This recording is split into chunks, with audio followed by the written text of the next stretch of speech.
percobaan kespontanan reaksi redoks itu pada tabung A ada larutan CuSO4 yang ditambahkan logam Al.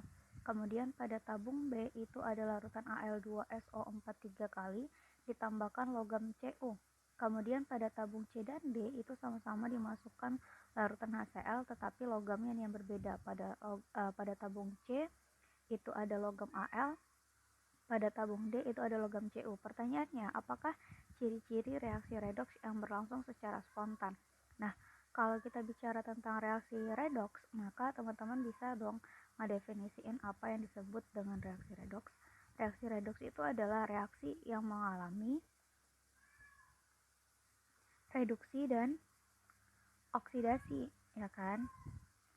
Nah, ini ditandai dengan apa?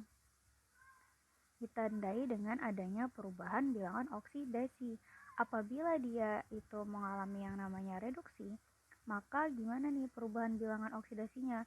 Maka dia akan mengalami yang namanya penurunan biloks atau bilangan oksidasi yang kita kenal.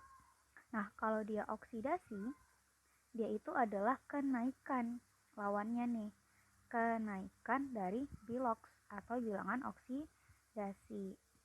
Nah, gimana kalau reaksi redoks itu dikatakan berlangsung secara spontan? Reaksi yang berlangsung secara spontan itu artinya secara fisik atau secara langsung bisa kita amati.